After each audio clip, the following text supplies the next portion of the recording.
saw myself as the weakest human being on the planet. And I wanted to transform that into the hardest man God ever created. Who's gonna carry the boats?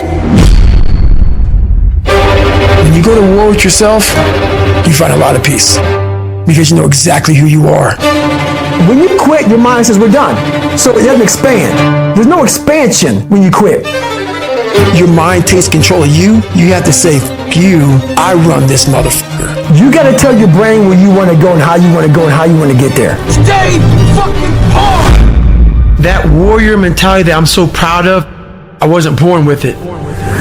I was not always this strong guy you see. I went through a lot of hard times in my life to get here today. What changed me was I had to be hard on myself. And I had to continue to grind myself into a fine dust. The only way I could find myself was through putting myself through the worst thing possible. I was a scared, uneducated kid who stuttered, and I had to look at myself in the mirror and hold myself accountable for who I wasn't and who I wanted to be. Nothing was coming back to save me, so I realized I had to save myself. You gain knowledge through suffering. And on the other end of suffering is a world that very few have ever seen. It's a beautiful world, because that's where you find yourself. You gotta go into that hellhole of life that you have that f***ed you up and fix it. And that's what I'm here to do. It's a hard journey. It's a real journey. It's a journey that's gonna take you way outside of being comfortable. We all look for toughness. We all want it, but we look for it in a comfortable environment. You will not find toughness in a comfortable environment. You gotta do your best work when you're least motivated. So those days you don't want to do it, guess what you gotta do? You gotta suck it the f*** up and do it. You have got to suffer to grow. To grow, you must suffer.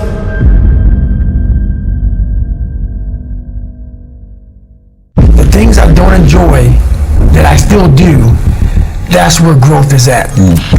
And that's, for me, the only place growth is at is in that uncomfortable zone. So you want to be normal. So you just want to be like everybody else that roams the world, not knowing the power that's in them. Being fine with being mediocre. You want to go back to who you were, huh, David? I'm like, F that, man. I want my mind to know who's in charge. So for the better part of 26 years, my mind was in charge of me, which is why I made all these horrible decisions. But once you take control of your mind, you start making decisions for yourself versus your mind making decisions for you. So basically, a lot of us aren't prepared for life. We get up willy-nilly and just hope life is gonna happen. It is going to happen, but it's going to happen with a prepared mind or an unprepared mind. Most people attack life with an unprepared mind. What I do is I try to account for all things that could happen, might happen, probably will happen, and then the unknowns. So basically, I can't account for everything, but I do know there could be some things that come up in life that you need to be ready for. I know for a fact I'm not going to want to work out tomorrow. Therefore, I'm preparing my mind for that. I don't want to do that. I know tomorrow will come with some difficult decisions to make. It may come with getting a phone call saying someone died, this happened, that happened. I'm always preparing myself, not in a morbid way, but just like, look, man, be ready for life. Don't let life just start attacking you left and right. Make sure that you start to build a mental armor, so then you're ready for life. And that comes with a very physical way, and the physical helps out the mental. I realized at a young age how to change myself was through discipline. And the military didn't teach me that. It was something I realized I had zero discipline, zero self-discipline. And I realized I have to start developing this. And I started really because I was horrible at reading and I was horrible at writing. I have so many learning disabilities, it's not even funny. So I just sit down at the table and spend so much time in this reading and writing and learning. And that kind of translated over to my self-discipline with working out. So that's where it started. I started when I was about 16 years old and said, well, I'm a fourth grade reading level. Let me go ahead now and start really focusing because I'm not gonna get in the military because I gotta pass the test. So that's where it started for me. It's more important to own your weaknesses You have to really triple down on those, man. Because why? You want to become a full human being. We like to run away from weaknesses. Like for instance, if you're good at running, all you want to do is run. If you're great at reading, you have several books. But we don't do those things that we're not good at. So for me, I realized, man, like I keep on running away from these things I'm not good at. I have to dive into these things. I have to become one with these things, and that's what happened. And so I own them both, and I talk very openly about them both. I see a whole bunch of people walking around out here who have no idea how talented they truly are. And I'm talking about talent, like some God-given ability. Talent that sometimes you have to hone, you have to work on, and you have to harness yourself. And they just walk around just on their phones, just clueless to how powerful they are. The biggest thing you have to do is shut off technology. You have to go dark. And what I mean by that is you have to be quiet in your mind. Get away from people. We love being around people. We love talking. We love parties. We love all that. It's okay to be alone. It's also okay to be unhappy. It's okay to be unhappy sometimes, man. It's okay to say, you know what, man, I'm up. So you gotta go to the truth first. Who are you? Get really accountable. And say, okay, who am I? What's the truth about me? Get to that dark place in your mind. Figure out, it may take months, it may take years. Figure out your purpose. Figure out what you want to be in life. And then from there, okay, I have my purpose. It may take a long time. No one knows their purpose because it's too loud. Find your purpose. From there, all right, you got to start planning. People love the planning phase because it's very comfortable. And then from the planning phase, you gotta go to execution. So the execution phase we all hate, because that's where the real work begins, and that's when the failure happens, and the failure. So that, you know, that's kind of how you have to do it. Because every day is a battle. Every day is a battle because your mind wants to choose the path of least resistance. Every day. But you don't become better by ever doing that. You become normal. And I don't want to be normal. So it may not be a life for everybody, but I find a lot of peace in not being normal in my life. So if you could define happiness for you, what would that be? It's overcoming yourself at all costs, whatever that takes. To be at the point of your life where you don't care about being judged. You can be in a room of 1 million people and they all hate you, and you walk in and you go like this. Not because you're angry at them, because you know yourself. Inside and out, and you know that you've put yourself through hell to be where you're at today. You've walked the walk, you've talked the talk, and you've walked the walk. And that's, to me, what it's all about. It's all about putting those boots on the ground and getting after it every day. And once you do that, you have a feeling about yourself that no one can ever take away or even understand. Life is always giving you a test, trying to give you a way out, trying to give you an excuse not to show up. You gotta have the mentality to show up every day of your life. No matter what life throws at you, it's our responsibility to show up to the Coliseum of life. Life beat me the up bad. I mean, I was knocked out in the 12th round of a 15-round, heavyweight bout. I was knocked out. But what happened was, in the 12th round, when the challenger turned his back on me, I was getting up. And I got up and won the next 3 rounds and knocked that motherfucker out in the 15th round. So that's my mind about can't hurt me. I was hurt, man. Like, literally, I had to overcome so much those first 26 years of my life, and I still do every day today. It's not over. But the mentality of can't hurt me is just that. No matter what's in front of you, man, you have to face, you have to confront, you have to overcome and move forward. So my father, some of the kids that bullied me, my learning disabilities, all these things I went through in life, stuttering, had so many different issues, failing, I had to overcome them, or they would have overcame me. I was able to look at my childhood and how I grew up as the ultimate training ground for my life. There has to be some people in this planet Earth who have my mentality. As gross as it is to some people, and as far off as it is and not understood, there has to be some people like me on this planet Earth. has to be some warriors out there that are able to take this mindset and do something with it.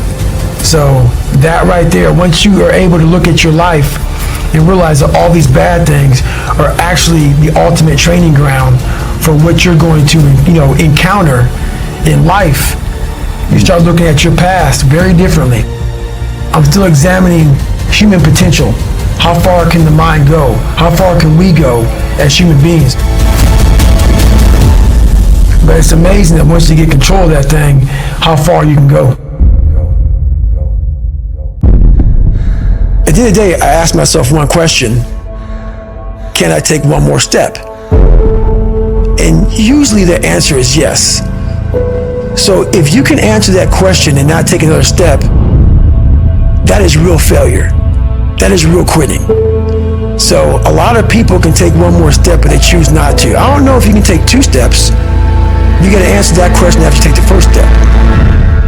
But I can always take one more step, so if I choose not to, that's on me. And I got to live with that. Most people think I'm just some grand animal who runs and yells and just says "in motherfucker" all the time. And that's nowhere near the truth. That's maybe what they see in a 1-minute video. That's what we believe. But there's a lot of thought behind a person being a born loser, becoming who I am today.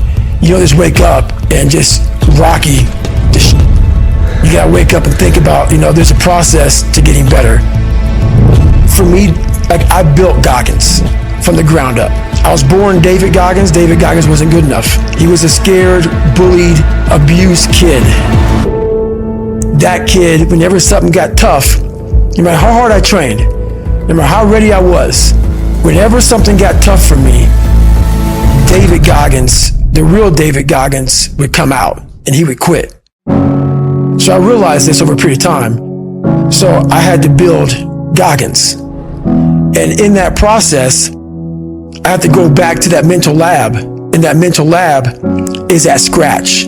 That mental lab is in that trained humility. And so that's where I get better. I get better when I'm digging holes in the ground, when I'm waking up early knowing I don't have to do these things. That's where I get better. What do you think most people get wrong about motivation? They think it's a permanent fix. They think it's something that is a constant. They think that maybe once I get it, I'm gonna hold on to it. Nothing is permanent. Nothing is permanent. And a lot of times you have to learn to perform without motivation. You have to learn to perform without purpose. You have to learn to perform a lot of different things. And that's what people think. They think I need to have this motivation to work out, to study, to be better. So if they don't have it, they just don't do it. And that's where you fail. You have to learn to train your mind well beyond motivation. If you have motivation, that's great. That's some kindling to the fire. All it takes is a little bit of spark, you can burn a whole forest up. But motivation, you have to learn to exist without it. You have to be your best self when you're least motivated. And that's the tricky part about all that shit. Motivation is just a word. You have to have these different things in your mind on where you want to go and know that motivation is not going to get me there. Because I'm not going to always be motivated. Learn to pick yourself up on your own. You got to be your own coach. I'm trying to build people up. I'm trying to armor their mind. I'm trying to get them the belief. Because this world we live in is tough. It's tough. It will beat you down. The world and the life that we live in is the ultimate competitor. It will find your weakness and it will just hammer you. So if I can help you build belief, build confidence to the point where nothing can hurt you because you know exactly who you are. Being ashamed is one of the biggest things that kill people nowadays. In their minds, kill them from moving forward. I'm ashamed of myself. Don't ever be ashamed of anything you've done in your life. Face it, fix it, make it better. You have to build a person that can withstand the pressures of whatever they're going to be dealing with in life. I'm not trying to send a message of run 200 miles, be the baddest motherfucker in the world, but be tough. You better have a part about you that's tough, a part about you that can break down situations and get better. And break down situations very quickly within some trauma in your life, some devastation in your life, because it's going to come. The devastation, the trauma is going to come. And you can't allow that to become a Jersey barrier. It can't be a Jersey barrier. It has to be something that you can maneuver through very quickly and move forward. That takes a lot of toughness. Unchosen suffering is going to happen, right? So the only thing that you can do is have some chosen suffering to prepare for it. It's the only thing you can do. That's the only thing you can practice for the unchosen suffering. It's that chosen suffering. Do something that sucks every day. I know there's so many people that have the ability and just refuse to get off that couch. Refuse to study a few more hours. Refuse to go deeper, to go further. And that's where I gain the advantage. It's so easy to be great nowadays, my friend, because most people are weak.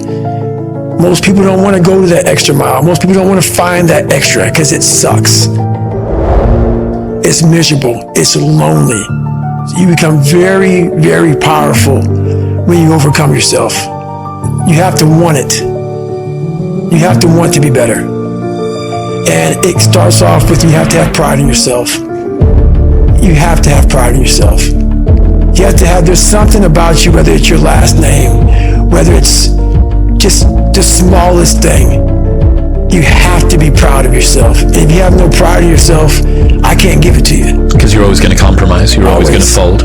Always. I'm very proud of myself. I'm not talking about bad pride. The attention to detail for the human being I want to do. I call this thing, like, I want to be the standard. I want to be that guy. Like, every place I went in the military, there was this ethos about how this place is, how we're going to live, how we're going to represent ourselves. And I walked around and I saw that most people didn't live up to that ethos. Like, if you go to whatever company, they have this mission statement on how we want to run our company. I made one for myself on how I want to be. And that is why, if people can make up a mission statement, an ethos in which they want to live by, and every morning you wake up, you hold yourself accountable to that mission, not a company's, your own. Make up your own mission statement. What do you want to be in life? And once you do that, now you can work with somebody to get better. You can work with yourself to get better. But until you know what you want to stand for, you will always just be sitting down. You'll never stand for anything. Your mind takes control of you. You have to say, I run this motherfucker. And that's what that's all about. You have to build a person that can withstand the pressures of whatever they're going to be dealing with in life. Because this world we live in is tough. It's tough. It will beat you down. The world and the life that we live in is the ultimate competitor. You have got to suffer to grow. To grow, you must suffer. The mind has the tactical advantage over you at all times. At all times of your life, the mind has a tactical advantage over you. Why is that? It knows what you're afraid of. It knows your insecurities. It knows your deep, dark lies. And it starts to push you away from that shit. It pushes you in a direction that is comfortable. Your mind takes control of you. You have to say, I run this motherfucker. When that alarm clock goes off at 4 or 5 in the morning, your mind says no. You just say, it's just what we do. It's what we do now. Because to get to where you want to go, the amount of pain involved, I'm not saying physical, I'm not saying you got to break yourself off. The amount of mental pain of how many times you're going to have to do something that you don't want to do to get to where you want to go. There's going to be more times you do something that you don't want to do than you are going to want to do it. That's your new norm. That's your new norm. And then once you do this over and over and over again, it becomes like breathing. I don't want to live this lifestyle, but to get to the other side of this, I have to. The only way you're ever going to get to the other side of this journey is you have got to suffer to grow. To grow, you must suffer. We have the ability to go in such a space. If you're willing to suffer, and I mean suffer, your brain and your body, once connected together, can do anything. I'm trying to build people up. I'm trying to armor their mind. I'm trying to get them the belief. Because this world we live in is tough. It's tough. It will beat you down. The world and the life that we live in is the ultimate competitor. It will try to take you out. It will find your weakness and it will just hammer you. So if I can help you build belief, build confidence to the point where nothing can hurt you because you know exactly who you are. You have to build a person that can withstand the pressures of whatever they're going to be dealing with in life. You gain knowledge through suffering. And on the other end of suffering is a world that very few have ever seen. It's a beautiful world because that's where you find yourself. Every day you have to do this shit. Because why? When you stop doing it, you don't just maintain it. If you stop shooting a gun, you're not going to be a great shot if you pick a gun up a year from now. If you want to be great, you want to be the baddest motherfucker ever at what you do, you're going to be misunderstood by everybody because you're going to be so obsessed and so driven to get there. That's what it takes. It takes every second of your life. Anybody says balance? Yeah, balance is important for a lot of people. It is. But if you want to go to that edge where people do not like you, don't understand you, question everything you do, you've arrived. When you are misunderstood to the point where people think you're psycho and you're nuts and you're this and that, why are you in the gym at 1 o'clock in the morning? You will never understand what is wrong with me. And that's why I'm so glad you don't, because I'm in the right spot. When people don't understand you anymore, you're in that spot of obsession and drive. When people are like, what the is wrong with this guy? I don't want to talk to you, man, because you're not going to get it. I can't get this paragraph. I can't remember what the is in this paragraph to pass this test to get in the military. Read it again. Still not getting it. Read it again. But if you're not getting it, write it out. And that's how I started learning. I can't swim. I'm negative buoyant. Go back again. I can't swim. Go back again. Go back again. Go back again. I got it. I realized if I keep going back and going back and going back until the shit just becomes, your mind will say, okay, we're going to figure it out, because he is not going to stop. It's not like I'm going to try one more time. No, it's just like alarm clock goes off, boop, we're going back. I can't read right, we're going back. I gave myself no way out, and my mind realized that. They said, okay, we're going to adapt and overcome now. A lot of us want to find peace first. So people say, man, you always talk about this suffering and pain and shit. I'm at peace right now because I went through that. Right? You don't find peace first. If you do, Merry Christmas, more power to you. I found peace on the opposite end of finding myself. And no one really finds themselves without going through trials, tribulations, suffering, accountability. And accountability is suffering. Being accountable every day for doing right for yourself, for the people next to you, it's miserable. One thing we don't do is we don't have a new norm. My new norm is you get up every morning at 4 o'clock and you suffer. This is your new norm. That became my new life. Most people want to get out of it. I said, no, motherfucker, this is your new life. This is who you are. Your new norm is you wake up and you suffer. And I started realizing if that's my mentality, this shit ain't hard anymore. Not getting civilized is about having a savage mentality. It's a comfortable world. A lot of us say, like for instance, I see these athletes right now who retire. I'm 38, I'm 39. I did 20 years at the top of my game and I'm chilling out now. You see them a year later and how they look. What the hell just happened to you? What the hell? You're one of the greatest athletes of all time. Kids looked up to you. Women, men of all ages looked up to you. And they hit the pinnacle where it's time to retire and their mind says, wow, I'm civilized. The worst thing that could ever happen to any human being is they become civilized. It's that total accountability. Like even when you retire, there's a mother looking at me and judging me right now, man. I was the baddest person to ever live. Doesn't go away, man. You gotta wake up. Even though you retired, you never retired. You're setting the example every single day of your life. And being civilized feels so good. I'm sorry, man. Once you get to the top, you may retire, but you ain't never coming back home, man, because now you're judged. People see you falling off. You want to be that guy who knows I may be retired from the sport or from whatever I did, but I'll be damned if you ever see me looking like shit, feeling like shit, not arriving, people, I've arrived. I've arrived mentality. You're always setting the example. Civilization feels so good. These comfortable feelings are what people want. They want retirement. They want that. They need that. It's a yearning feeling. I want it too. People love putting a label on me about, my God, man, you're just wired different. I'm not wired different, dude. I'm thinking right now, after I got past my stuttering thing, now I'm on a roll, I'm good now. You know what I'm thinking about right now? I gotta wake up tomorrow and do the same shit again. I gotta leave this interview and go stretch out for 2.5 hours. I hate that shit. But guess what it does though? I'm constantly callousing over my victim's mentality that I once had growing up. Every day you have to do this shit. The only way to keep from getting rusty is to constantly owe that motherfucking machine. The machine is this. You gotta keep challenging it every day. How do I do it? How am I able to do what I do on a daily basis? You know, how do I fight the demons? Because they hear me speak and I'm very raw and real. How do you fight my insecurities? All these things. And they're there every day.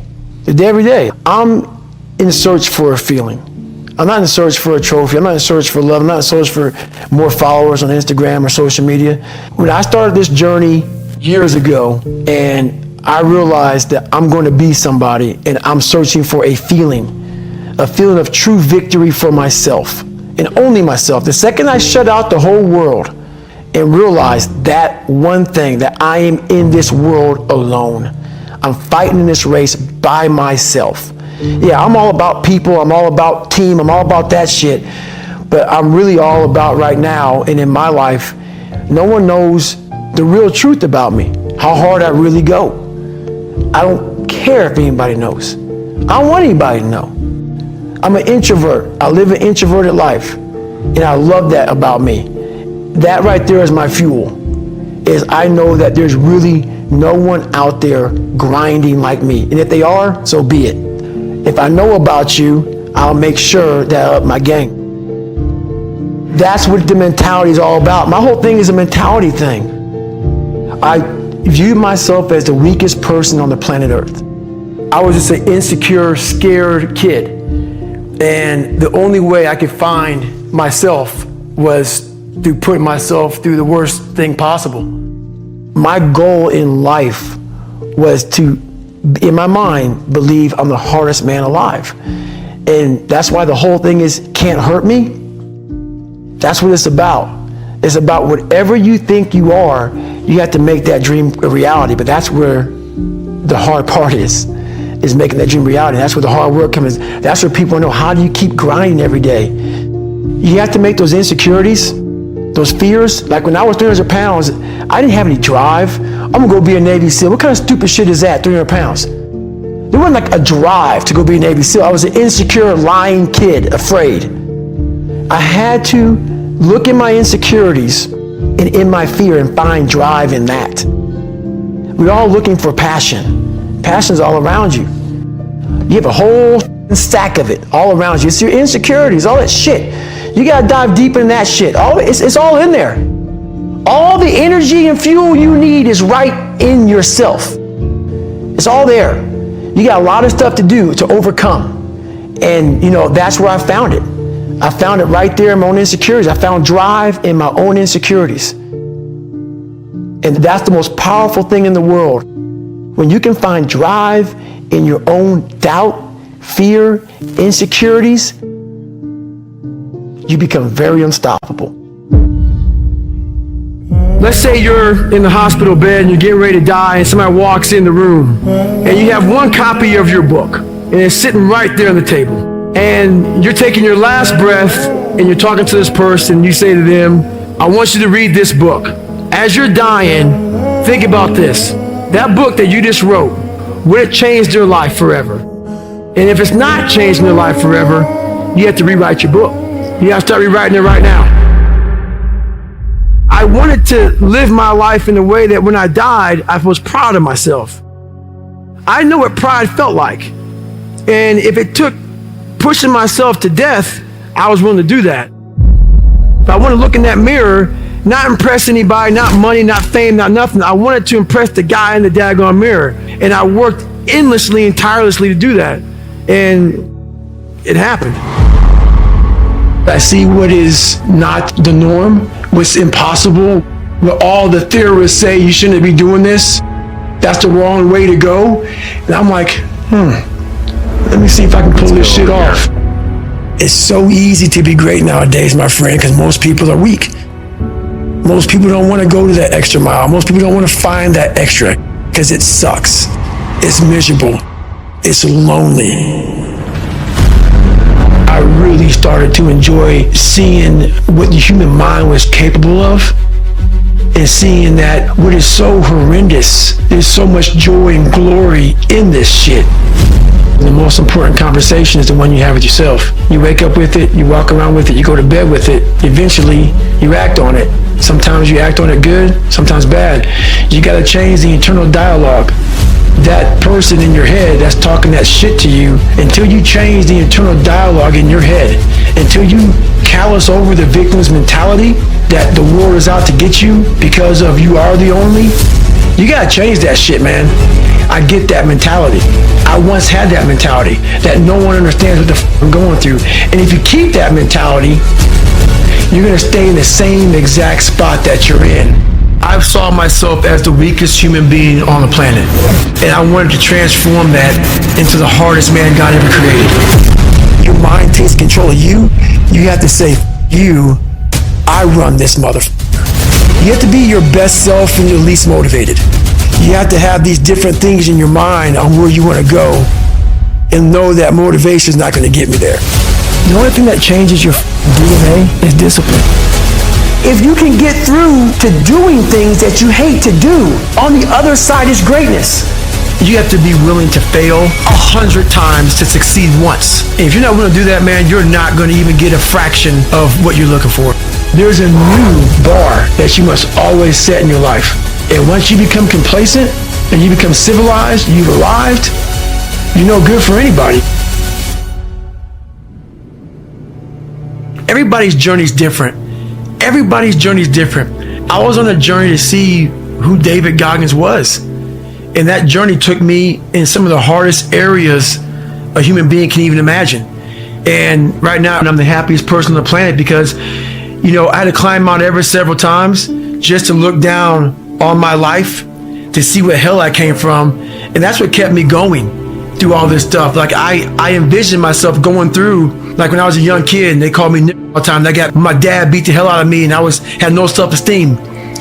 I had this vision of, if I can make it to where I want to go, imagine when I look back on my damn life, how proud I will be. And now I'm here. I'm able to look back on this life I lived that many people will never understand, because why? When you're passionate, they think you're crazy. And you can't even explain to people why you're doing or why you did what you did, because you found your purpose. And once you found your purpose, you can't really explain it to normal people because they don't understand passion, because they live everyday life just going, not really finding their purpose. So I become a foreign language to people. So they put me in the category of, you're just crazy. No. I'm passionate. I found my purpose in this life. If you want to be great, you want to be the baddest motherfucker ever at what you do, you're going to be misunderstood by everybody because you're going to be so obsessed and so driven to get there. That's what it takes. The first step you have to do is face yourself and be accountable for what you're not, so then you can be what you want to be. I call myself fat because I was fat, and people don't want to do that. They want to say, oh, don't call yourself fat. Don't call yourself dumb.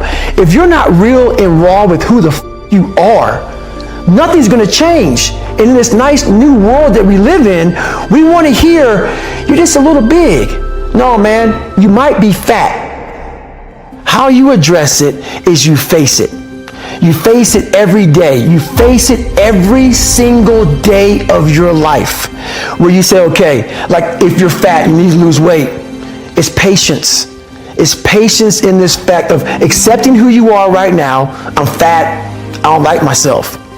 Accepting the fact that if you lose 3 or 4 pounds, that's a huge accomplishment.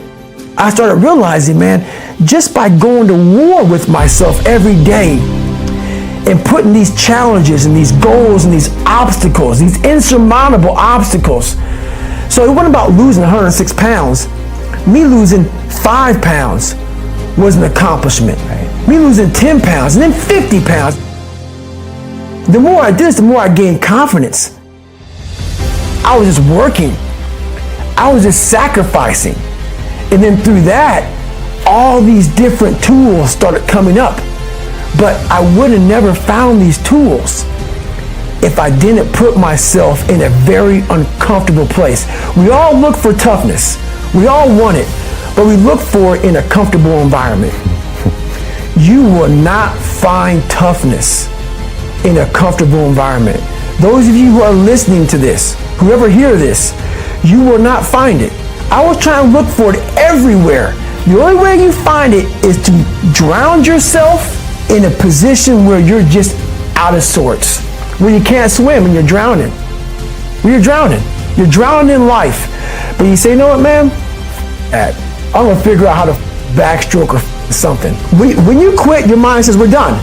So it doesn't expand. There's no expansion when you quit. When you say, you, this sucks, I'm drowning, I'm miserable, I'm suffering, I'm broken, but I'm not going anywhere. What happens to your mind is it does this. It says, he's not leaving, so we gotta expand. We gotta grow. We gotta figure this thing out.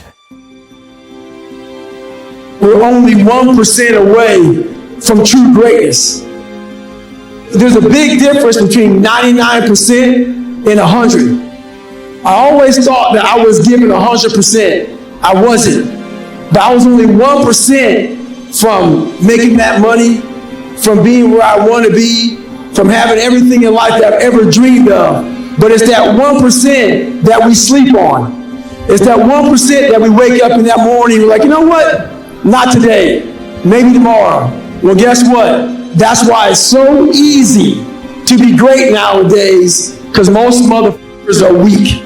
And if all you do is when you are trying to hit that motherfucking snooze button on life, not in the morning, on life, just know this, all the it takes is thinking about all those weak motherfuckers who are taking a day off.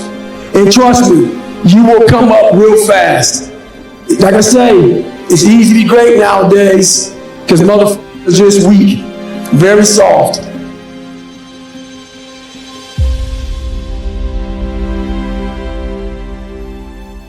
Well, I believe that you have to build belief.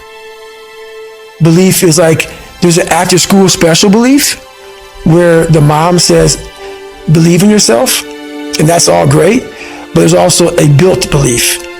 And the built belief is one where you are constantly, like for me, I came from a bad place. How I build belief is through the daunting tasks I put myself through. So that's proof positive that I can. So it correlates. And that's how this piece of kid that I once thought I was built belief by saying, I was in 3 hell weeks. I went to Ranger School.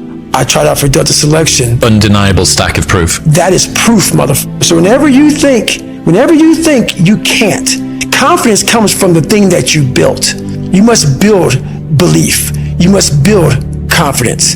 It can't be like, hey, I'm gonna knock that shit out.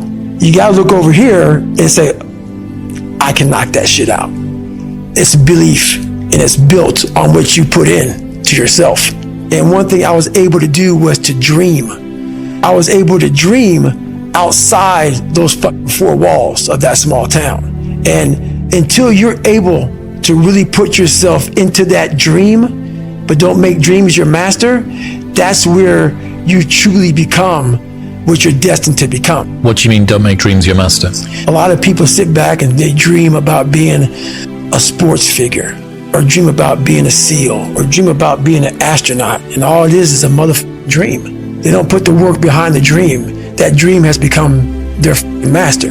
When you become the master of your dream is when you say, I want to go be a Navy SEAL, and you say, okay, I'm going to lose 106 pounds in less than 3 months. The dream was the one thing I thought about, and the dream was now gone. Now, what comes in, the dream goes away, and the laundry list of details and tasks come up.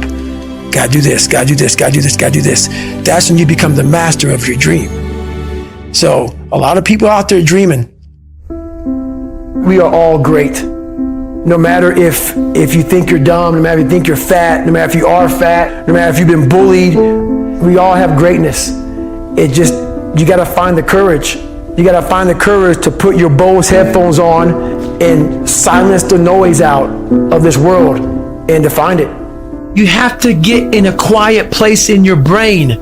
We all live on our phones. We all live on Google. We all live in this whole social media world that I really hate. I absolutely hate it. Why you can't find purpose? Because in your head, there's a bunch of noise. When I was younger growing up, they called me this, they called me that. I had all that noise in there. The second I put on the kind of quote unquote Bose headphones and silenced the noise, I listened to my internal voice. Half of us live our whole lives and never even listen to what the hell we want to do. Get off the podcast. Don't be on social media too much. Cut out all the noise. Get back to the mental lab. You don't know what you want to be because you haven't spent time, real time with yourself. Spend time with yourself. Trust me. And once you find that passion, that purpose, your goals, your purpose, everything will just start lining up. And then you'll find the courage to start that journey. You have to believe that you are here on this earth for a reason. And if you don't believe that you're here for a reason, your life will seriously hurt. And I start looking at my life and all the shit I went through as God put me, some God, whatever you believe in, put me here to go through this. And now I see all the hundreds of thousands of lives I'm changing by the hell I went through. There's a lot of power in that. So my purpose, as I started going through this journey, instead of looking at like, woe is me, God, man, why? I started looking at it as it's the perfect training ground. You knew exactly what you were doing. You knew exactly what the you were doing, obviously. You put me in every situation possible to tell a story that needed to be told. The reason why my story resonates with people, because I don't hide. I'll tell you exactly who the I am. I will admit to it. People are great at hiding. So they want to just find peace. No, you got to take your shit, fix whatever's up in you. Don't just shove it under the rug. Fix it, and then you'll find some peace later. How the is a 297-pound cockroach guy who quit on everything is now considered one of the baddest men on the planet? How is that possible? It means I had to change one thing, my mindset. I had to believe and make that belief work. And through hard work, I did that. I also believe that we're going to end up one day meeting the Maker. And I believe that Maker knows everything about you. Everything about you. Knows I was going to be here and talking to you. Knows everything. And the one thing that scares me to death in my life is getting to heaven and not being where I was supposed to be. And I believe that God has a chart, and he looks at the chart and he puts it in front of you when you get to heaven. He says, hey, this is what you're supposed to be. And one of my biggest fears in life was to see that chart and not have every block checked off. You know, I want to make sure that I'm constantly pursuing whatever it is I'm pursuing, just constantly grinding myself into a fine powder. That's my purpose now, to continue to push myself so others can see what is possible. Let's say you're in the hospital bed and you're getting ready to die, and somebody walks in the room and you have one copy of your book and it's sitting right there on the table. And you're taking your last breath and you're talking to this person. You say to them, I want you to read this book. As you're dying, think about this. That book that you just wrote, would it change their life forever? And if it's not changing their life forever, you have to rewrite your book. You have to start rewriting it right now.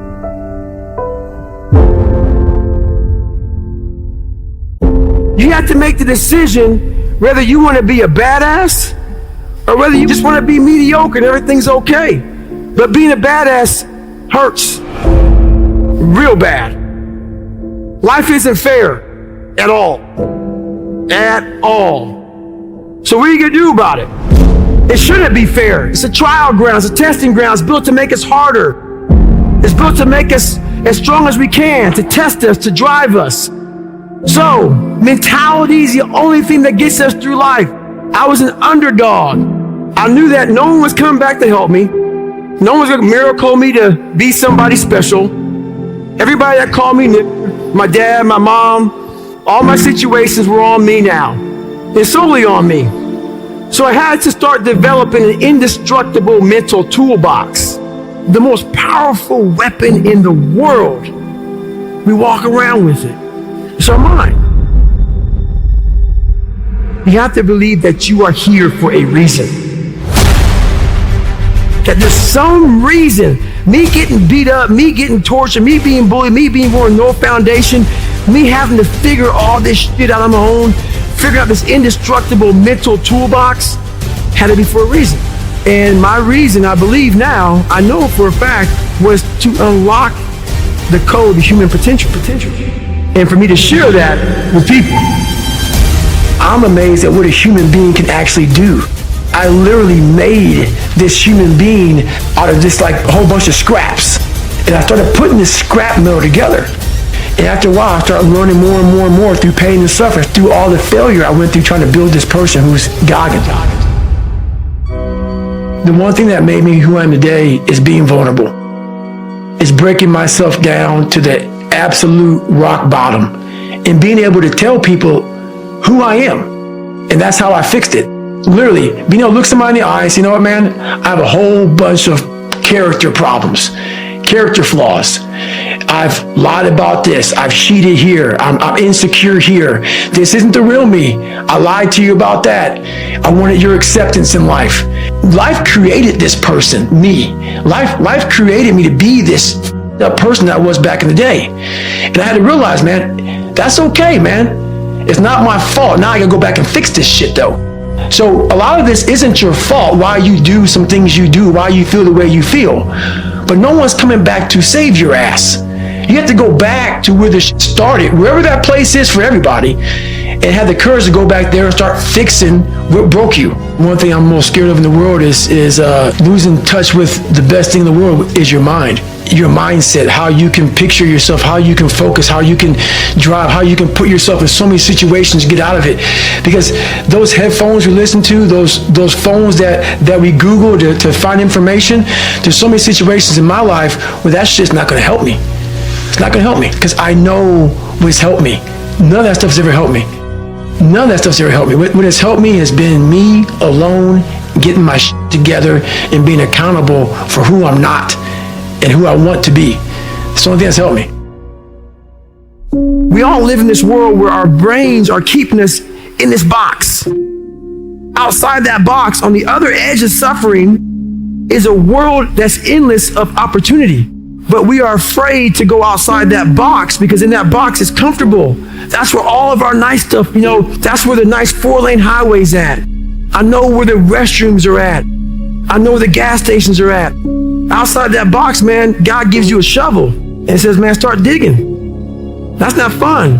But when you dig your own path to all kind of stuff that's unknown. And that's what I started realizing, man, like on the other end of this is some beautiful stuff. So I got outside my box and realized, man, 300 pounds, now look at me, I'm 185 pounds. And on the other side of the box was all this stuff. And I didn't know it was over there until I climbed the wall and saw it. I really started to enjoy the fact of seeing what the human mind was capable of and seeing that what is so horrendous, there's so much joy and glory in this shit. Taking souls, it's about finding energy and strength when you have none. There's energy all around us, but we think that we have to have it. It has to come externally a lot of times. We gotta have like a TV in front of us, watch somebody, listen to a podcast, listen to a great music. A lot of times in life it's fucking quiet. And those are the times when you want to run and hide. You gotta be able to find energy. You gotta make up games, make up tricks, make up whatever you can to get to the next evolution of life. When you're running, you run for hours. Days. The thing that makes me so pissed off in this world, man, is that so many people die with untapped potential because they think that someone else is better than them. And they were born, not with the greatest tools. You don't need shit. You need the ability to grind your ass into a fine powder. And when you're in that fine powder, find a way to build that motherfucker back up repeatedly. You have to always be willing to work. And a lot of people now are talking. I hear so much talk.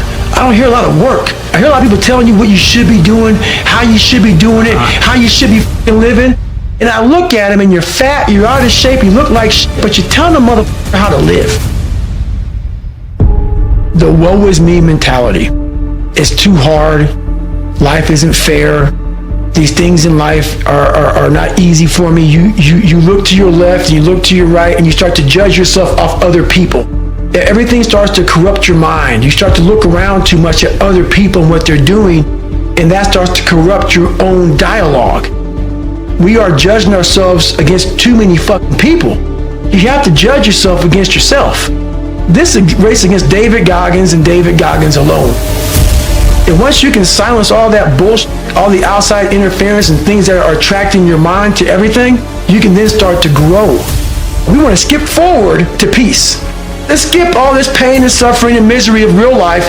Let's cover it over, nice big blanket, and let's find peace. No, sorry, it's not possible. You gotta go into that fucking hellhole of life that you have that fucked you up and fix it. And that's what I'm here to do. You must go to war with yourself before you find peace. I'm trying to give you tools on how to do that. And I'm not considered to smile and be happy about it. It's a hard journey. It's a real journey. It's a journey that's going to take you way outside of being comfortable. You'll be very, very uncomfortable. I'm not a theorist, people. There's a bunch of people who are theorists who go to the library, study the mind. They study it in a book. I studied it by being a practitioner. I put my mind in hell and I realized how I was thinking, and I figured out tools and tactics on how to get through it by being in it, not by studying it, by being in it. I did 67,000 pull-ups in 9 months, and it calloused my hands. It calloused my hands real good to protect my hands against the bar. I started learning how to callous my mind, to callous over my victim's mentality, and that's what I did. And so they sent me to Johns Hopkins. Everybody studied my body. They studied everything. And one guy says, you know what? We can't find anything on how you did all this. How are you able to do all this? A head guy came in from MIT. And he said, you know how he did it?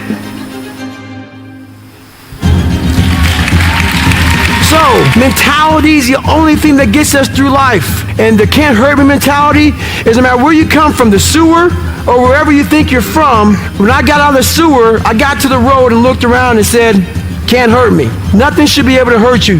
If you believe that, it starts to become true. I wanted to live my life in a way that when I died, I was proud of myself. I know what pride felt like. And if it took pushing myself to death, I was willing to do that. But I wanted to look in that mirror, not impress anybody, not money, not fame, not nothing. I wanted to impress the guy in the daggone mirror. And I worked endlessly and tirelessly to do that. And it happened.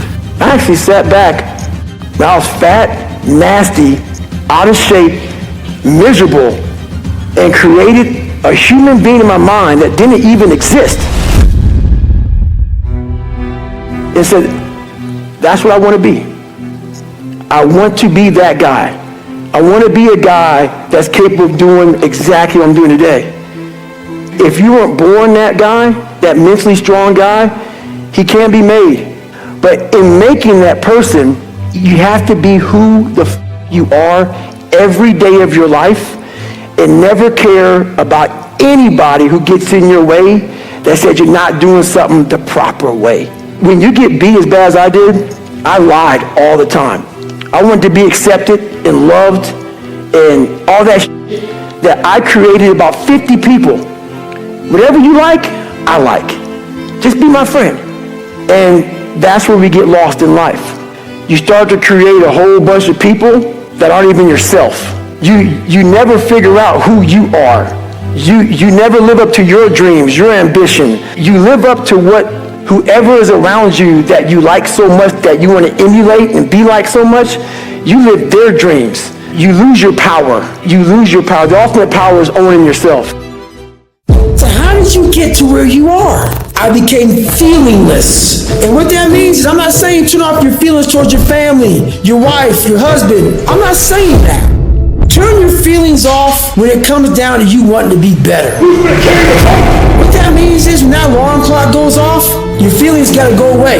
It's raining outside. outside, it's cold outside, when you don't want to put those long hours in at work, that's what I'm talking about. Your feelings must go away. When you know everybody's gone home to their families, but you want to be the top salesperson in the world, or you want to be the best lawyer in the world, whatever it is, when everybody leaves to go home, and there's only one light on in a building, a 15-story building, and only one office. Every office is dark.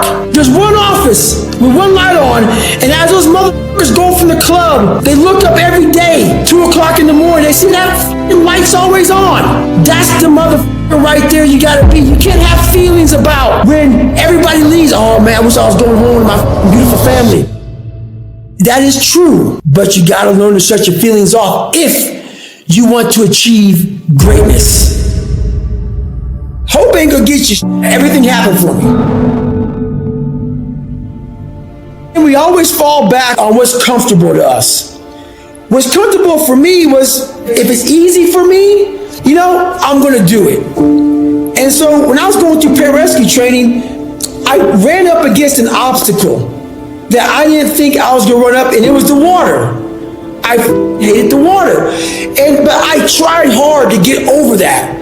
And I would go to the pool and I would try, but my mind wasn't strong enough. David Goggins, even with all the discipline, I didn't have that next level. When you're truly committed to something, not like where you I want to be a doctor, but when I run into this roadblock, I don't want to be a doctor. No, I'm going to be a doctor come hell and high water. I needed that kind of commitment. And David Goggins didn't know about that commitment. I knew how to wash a car. I knew how to clean a house. I knew how to, do all these manual labor jobs. But when it came down to true suffering, to the highest of suffering, I didn't have that next level of, all right, motherfucker, we have this next level. David Goggins wasn't enough. So I went into my mental lab and realized, but I want to be great, but I don't have greatness in me. So I had to create a motherfucker that was great. And in my mind, I'm really big on visualization. And people may think it's all kind of bullshit. Believe what the fuck you want. I don't give a shit. This is the true shit right here, man. I went in my mind, it's okay. I want to look like this. I want to feel like this. And I want to have a mind that is fucking cast iron steel. That is never dull. That is always sharp. That was the biggest thing I wanted. I wanted to hit obstacles that most people up, including myself, but I didn't waver. I didn't fear. I didn't run away. I just stayed and marinated in the fear, in the suffering. And through that, building Goggins, I will become Goggins when necessary. And I started to do these things on my own. I had my own training ground. I built a training ground. I wasn't Navy SEALs. If you go to Navy SEAL training not prepared, you're going to quit. So I built this training ground on my own. And I started doing these horrific things that David Goggins couldn't handle. But Goggins started slowly coming up. I started putting that visualization of the guy I wanted to create. And in that water, when things got hard, and I was training on my own, Goggins would appear. Goggins would appear. When David Goggins would come up, Goggins would smack him the fuck down and say, no, motherfucker, we're going to drag you through this. And that's kind of how it happened over a period of time. This man evolved. Goggins became the guy that can withstand all kind of torture and pain and keep coming after you. And that's where that next step with evolution became. Well, I put it this way, man. A lot of people say, don't be like him, like me. And I get it. And you say, was it worth it? It was worth it. I'm going to challenge these people who say, man, that's a little too much. It is. Which is why most of my message is for everybody. When it comes down to the uncommon, amongst the uncommon, it is only for 0.0000001%. And these are the people who want to be the uncommon amongst the uncommon. I'm talking about Grover. Michael Jordan is in that category. It's those people who realize when achieve it. So if you don't want to be like me, I get it. But is it so bad that a person has millions of dollars in the bank? Is it so bad that a person has 2 of the top books in the world, top of the list of all time? Is it bad that a person's broke all kind of records? Is it bad that a person's been to Navy SEAL, Army Ranger, going to Delta Force training, going to Air Force, smoke jumper? Is that bad? Is that bad that by 47 years old you're trying to find what to do next? Is that so bad? Because you've done everything in the world because it's sick and you thought about it, you did it? If that's bad, I don't want to see what good is. So why it's bad to most people? Because it looks exhausting, and it is exhausting. And that's why it's bad to most people. Most things that are bad to people is because they can project what the fuck it takes to get there. And as they're projecting that shit, they're like, oh man, dude, you're destroying your life, your health, you have no family, you're unbalanced. I can make it a million things. But what the real thing is, you projected what that shit looks like, and it looks like hell. It looks like hard work. It looks like suffering. It looks like a dedication that people don't understand. And it is that. But at the end of all that shit, my friend, I front-loaded my life. Front-loaded. Everything I wanted to do, I did the second I thought about it. Now at 47, I am 100% retired. And I still live like I'm not, by choice. Your brain is the most powerful weapon in the world. Once you put away your phones and your computers and all that we have nowadays, yeah, that's great. We're up to date. But your brain is the only thing you have when you're going through depression, when you're going through hard times, when you're going through death, real life You can't Google that, man. You're alone. You're alone. You may have a shrink you're going to. You may have a best friend you're going to. But there's 24 hours in the day where you're alone in this brain. And your brain is talking to you in all kind of ways. And it wants to control you and pull you in these different pockets.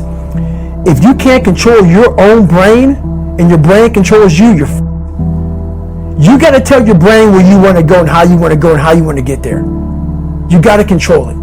If not, it's over. What existed for me was, okay, man, how am I going to make this work? And all I knew back then was hard work. The only way anything gets accomplished. That's all I heard back in those days. You got to work hard. You got to work hard. I'm not getting I can't get this paragraph. I can't remember what the f***'s in this paragraph to pass this test to get in the military. Read it again. Still not getting it. Read it again. But if you're not getting it, write it out. And that's how I started learning. Okay, well, I got to write out everything I do. And then write it out again. And write it out again. And guess what happened? I got it. I got it. I can't swim. I'm negative buoyant. Go back again. I can't swim. Go back again. Go back again. Go back again. I got it. I realized if I keep going back and going back and going back until this just becomes, your mind will say, okay, we're going to figure it out. Because he is not going to stop. It's not like I'm going to try one more time. No. It's just like alarm clock goes off, boop, we're going back. I can't read right, we're going back. I gave myself no way out, and my mind realized that. They said, okay, we're going to adapt and overcome now. Like a lot of people say, trying hard. Your mind knows, man. It knows this guy's bull me, man. This guy's lying. There's no truth behind it. When I was in Navy SEAL training, people go, how were you there for 18 months? The program was only 6 months long. You were in 3 hell weeks in 1 year. No one's ever done that. How did you do that? I talk about the new norm. When I lived in a $7 a month place when I was growing up for a short period of time, I loved it. I didn't know any different. That was my norm. Once we moved out of that place, we moved to a $236 a month place. I was like, I never want to go back to that little piece of shit. But if you go back to a $7 a month place and you realize this is where I live, this is all I got. Your mind says, roger that. This is home. So when I was going through Navy SEAL training for 18 months and going back through all the hard parts over and over again, I told myself after the first time, I knew it was going to be a long journey there. My body was breaking down. It was just how it was going on. I said, you know what? This is my new norm. So my mind said, it's like going to work. Like you go to work, you put your suit and tie on. I go into suffering every day. Every day, suffering, being broken, duct taping my feet up, stress fractures, shin splits, being broken. This is my new norm. And your mind says, if we're not broken, this ain't normal. We gotta be broken. So then your mind starts to get tougher and tougher and more callous. People, how'd you run on broken feet? Broken shins. My mind knew this is how we operate. We're in Navy SEAL training. This is what we are. I became hell. And that became my new norm. I gave myself no way out. There was nothing outside these walls of hell. Nothing. I love God, but for a short period of time, I became the devil because that was hell. I became the boss, the owner, the CEO of Navy SEAL training. That was my mindset. And that's how you get through things. You immerse yourself in wherever it is, and you become that. You become that and give yourself no way out. When I was 297 pounds and I was fat as hell trying to be a Navy SEAL, the scariest thing in the world to me, even to this day, was that could have been the rest of my life. I thought then I was trying hard. That's the scariest thing in the world. I thought then, 297 pound, working for Ecolab, spraying for cockroaches, making $1,000 a month. I thought that was me at my 100% potential. Come to find out, a few years later, I wasn't anywhere near that. 106 pounds less, graduated Navy SEAL training, went on to do all these other things. Looking back on that was me trying hard. That's why people got to understand, what is in us, we have no idea until we start trying hard. And I mean really trying hard, where you're obsessed with, hey, this is my new norm. My new norm is that, wow, this isn't always fun. It's not always meant to be fun. And that's when you know you're trying hard. People hear my story and think this guy is sadistic. I realized how the brain works. I figured out how the brain works. I'm a scared kid, and that's what gives me so much power. I had no foundation, and I built this off of just researching the mind. The feeling you get is basically invincibility. You realize that you can't do it all the time. When you need to do it, I know I can go to a place that I can live in. And when you know that you can run on broken legs and you can do certain things that a lot of people can do, but they're not willing to do, this power, this sympathetic nervous system of fight or flight, and you're fighting, it gives you this charge of energy of when you're sitting there at 3:30, 4 o'clock in the morning and you're duct taping your feet up because they're broken, and you're doing it by yourself, and you're going through arguably one of the hardest training in the world. And these guys, most of them are healthy, and you're going through it broken, and you're at a disadvantage, but you're still there. You can feed into that and tap into that for a lot of power. But if you look at it, well, I'm broken, man. I'm not going to make it. But if you look at it as, man, I'm broken and I'm still here, and I'm fighting, and I'm going to find a way to get through this because I have no other place to go. It gives you a lot of power.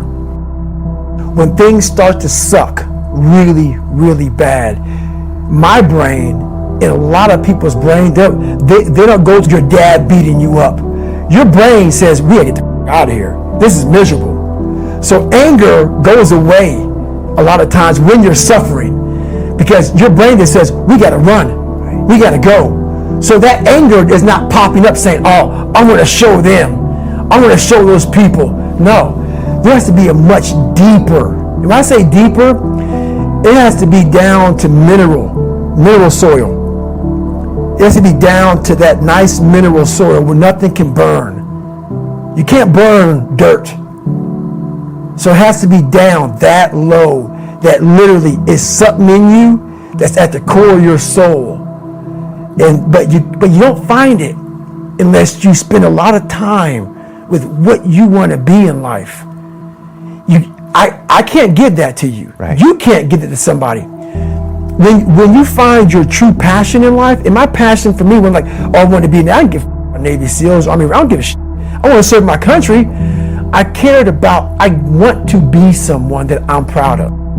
I want to look at myself in the mirror because I was so disappointed. That accountability mirror I talk about, I was so disappointed in what I saw every day. I wanted everybody to love David Goggins. And a lot of people did. I didn't love myself. But I knew a lot of us want to find peace first. So people say, man, you always talk about this suffering and pain and I'm at peace right now because I went through that. Right?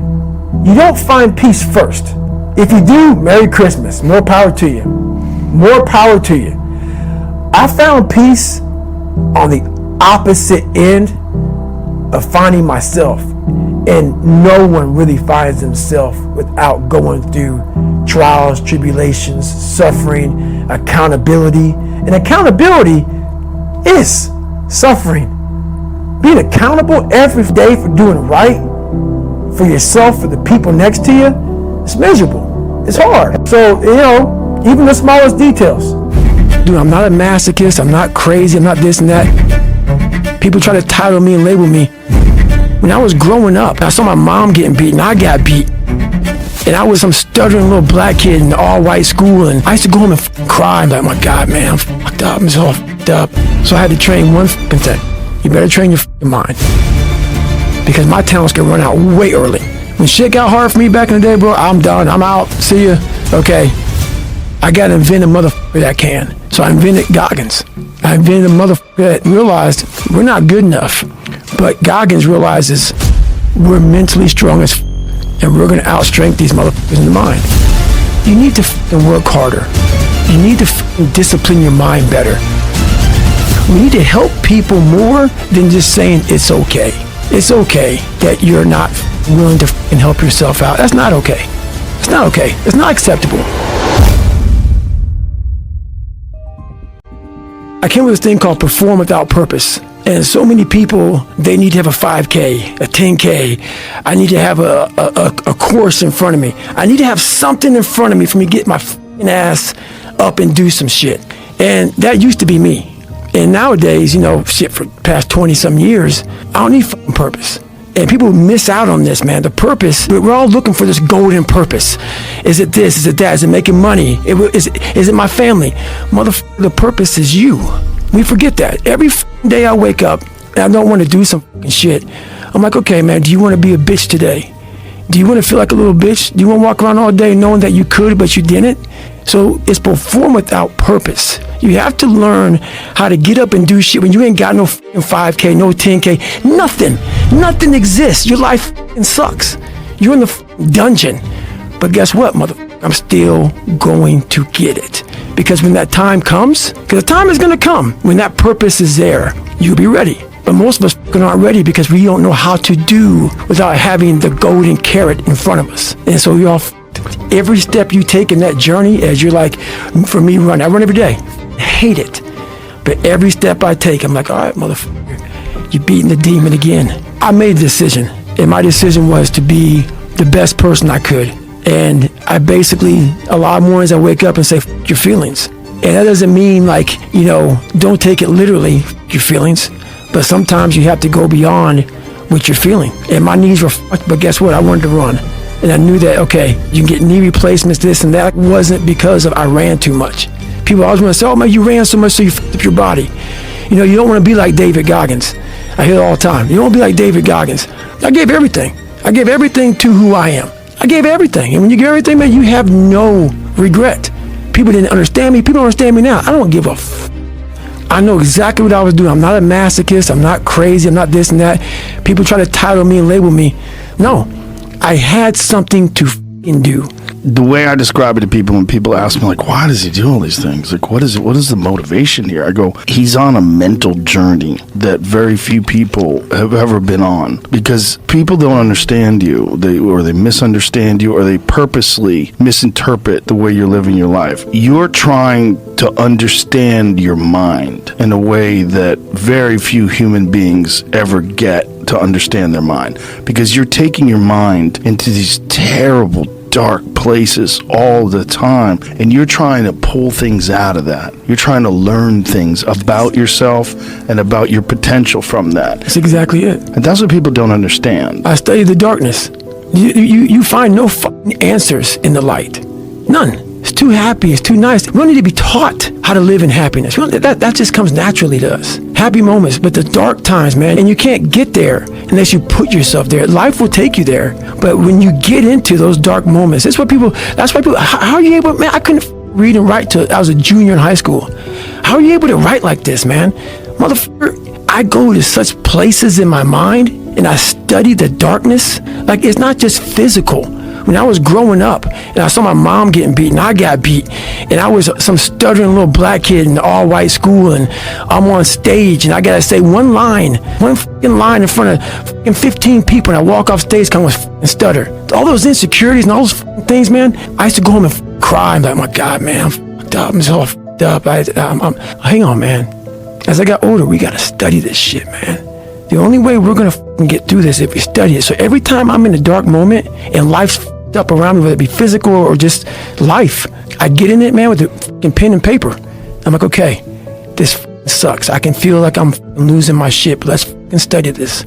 Let's come out of this motherfucking genius. I studied the black matter of the mind, the dark matter, like Stephen Hawking. That's his name. I said it right. That motherfucker studied the space and shit. That's where I consider myself, man. And so many people get it wrong, and I don't give a man. You can't, for me, I cannot help people. There's a lot of cookie cutter shit out here in this world. Oh, discipline, wake up early, take a cold shower, this, that, whatever. It's all bullshit. It's not. But what they don't teach you within the cookie cutter is, like, our minds are like a garage. And the garage, if you open a garage and it's all cluttered up, it's all up, you can't put your car in there. You got boats and you got kids' toys and shit everywhere. But if you organize that garage and you put everything in its rightful spot, you can put that car in there. You can put 2 cars in there. You can put bikes in there. And that's like with the mind. People talk about discipline and determination and repetitions and all this shit. Consistency. Why people fall off the wagon so often is because their mind is full of shit. There's no room in that mind for discipline. There's no room for consistency. They may do it once or twice, but then the mind takes over and that cluttered garage comes in, and then it's like a circuit breaker, man. A circuit breaker just overloads and it fucking sparks. And our minds, that's our mind, man. It's like a circuit breaker that has so much shit in it, you keep on loading it, you can't put any more into it. So I talk about it in there, man, so much about clearing space in your mind so that you have room for all those discipline, waking up early, taking those, because they do mean something. But we don't get to that dark matter that is keeping you from clearing out that mental garage. That's a good way to put it, because that is the mind of most people, is filled with stuff that they have to move around to get to what they want, and it's constantly piling up, and there's shit unorganized. And organized mind, man. You're looking at I gotta take care of the kids schedule's all f***ed up, my husband, my wife, I'm going by McDonald's to get this, and I'm rushing my schedule. Everything's just, I wish I was doing this, but I'm doing that. That's it. And that and this. I want a raise, but I can't get one. That's it. My boss is an asshole. Where's greatness in that, man? Yeah. You can't fit discipline into that. You can't fit structure. You can't fit consistency. You can't fit the grind. And then when you try, it gets overrun by the clutter in your that mental garage. Every time I'm in a bad situation, like, I study it. And that's the only reason I do half the shit I do, is I'm studying this shit, because I know that I never thought I was going to be writing books and trying to help people get better. But I was always trying to do it because I knew I sucked. And so when you know you're trying to get somewhere, you know you suck, you know that you believe that you're a born loser, you are taking snapshots, man. Like, you see something on your phone, like, oh man, I'm going to take a a snapshot of that, or how you do the little picture shit so you can save it on your phone. I do that in my mind. So when I get in these moments where I'm like, okay, wow, that's some good knowledge right there, man. I snapshot it because I know that I can use that later. I can use this because I'm not out there most people, they go out and they run and they go out and they do, and they're like, oh, this is beautiful. Look at the fucking mountains and the shit and all this bullshit. No, I don't like it. My body hurts. I'm hurting. How do we get through this? It's a lab. It's my mental lab. And so when I come home, I'm not forgetting it. Every day I get done running, or every day I get through working out, every day I get through studying, whatever it is that brings me to that place of knowledge. So I come home from running and I write everything out. People have talent, and this is going beyond your talent. When there's no more talent, what happens to you? Most people quit. People only go to their talent level. And once their talent level is gone, it becomes a mental game. That the whole mental game sets in then. And most people can only perform to their talent, and they realize, man, why am I always messing up right here? Why is this my big hurdle? It's because you're performing to your talent. And then after that, your mind has nothing for you. I see fighters, I see runners, I see people who they're great, but they get to the edge of their talent. It's like, man, what's up? Because you're now at the point now where your talent ain't gonna do shit for you, my friend. Now it's the mental game. And that's where people get lost in life, get lost in that next level. And that next level is found for me in the things that I do. First of all, I didn't have much talent. So I had to train one thing. You better train your mind. Because my talents can run out way early.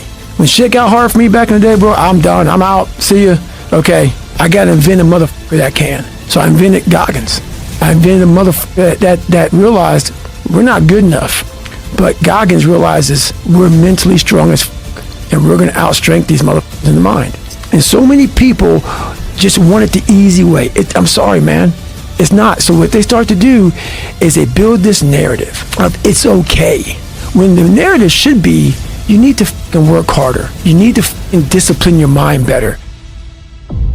We need to help people more than just saying it's okay. It's okay that you're not fucking willing to help yourself out. That's not okay. It's not okay. It's not acceptable. Even though it's your life, if that's acceptable, that's unacceptable. And there's a lot of people in this world, me included, that if I accepted that, I wouldn't be anywhere. So yeah, a lot of people just they start creating a narrative about themselves that make it okay. The ultimate get out of jail free card, and now the world is set up to have so many get out of jail free cards. Everything is okay, and you can't say a motherfucking thing about it. Man, why are you always yelling? Guys, you. This is how I talk, bitch. Cause I'm proud, motherfucker. You know what I'm saying? I'm a proud motherfucker, man. Yeah. And it's not proud like, look at me. It's like, motherfucker, I know where I fucking came from, bitch. I shouldn't be here right now talking to you. I shouldn't be talking to you, motherfucker. I shouldn't be. I'm just a fat, sloppy motherfucker. I'm proud. So I'm able to tell you, I was fucked up. Many people can't. It's not even real. All those mornings that you don't want to get up, and I look at it as like a rock, and you find this fucking rock, and that rock is you. And every day you fucking fight not wanting to get up, and you do anyway. You chip another piece off that rock, and every day you fucking eat the right foods, and every day you go to train, and you train harder and harder and harder and harder, and you get up earlier, and all these things you do to start forming yourself. You're chipping another fucking piece of that rock up. Before you know it, you have this beautiful piece of artwork that you built. And then once you get there, you see it, and it becomes real. Like, oh my God, I fucking did this shit. And so like the journey becomes so real then. But so many people aren't willing to chip away at that stone that is them to start chipping off those rough edges. That's the fear. The fear is never reaching your potential. That's it. That always falling short, always quitting before you're done, always procrastinating, always not doing the right thing. And then one day you're an old man. Yep. And you look back and go, God, I could have been great. Yep. I could have been great.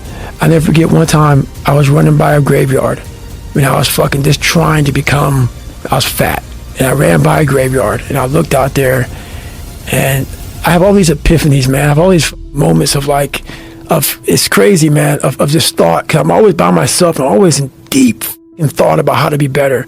And I look out there, I'm like, man, I wonder how many of you motherfuckers in there are so upset with how you lived your life and fucking just regret how you lived it. And I'm running at 300-pound man thinking, man, don't fucking die like this, bro. Don't die like this. So people wonder where this shit comes from me.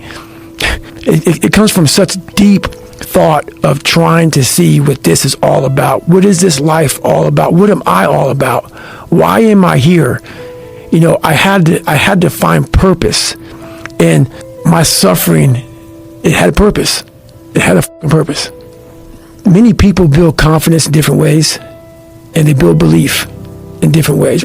Coming from where I came from, I didn't have any belief in myself. So some people can go read a book and get belief. Some people can go take a yoga class, have good parents.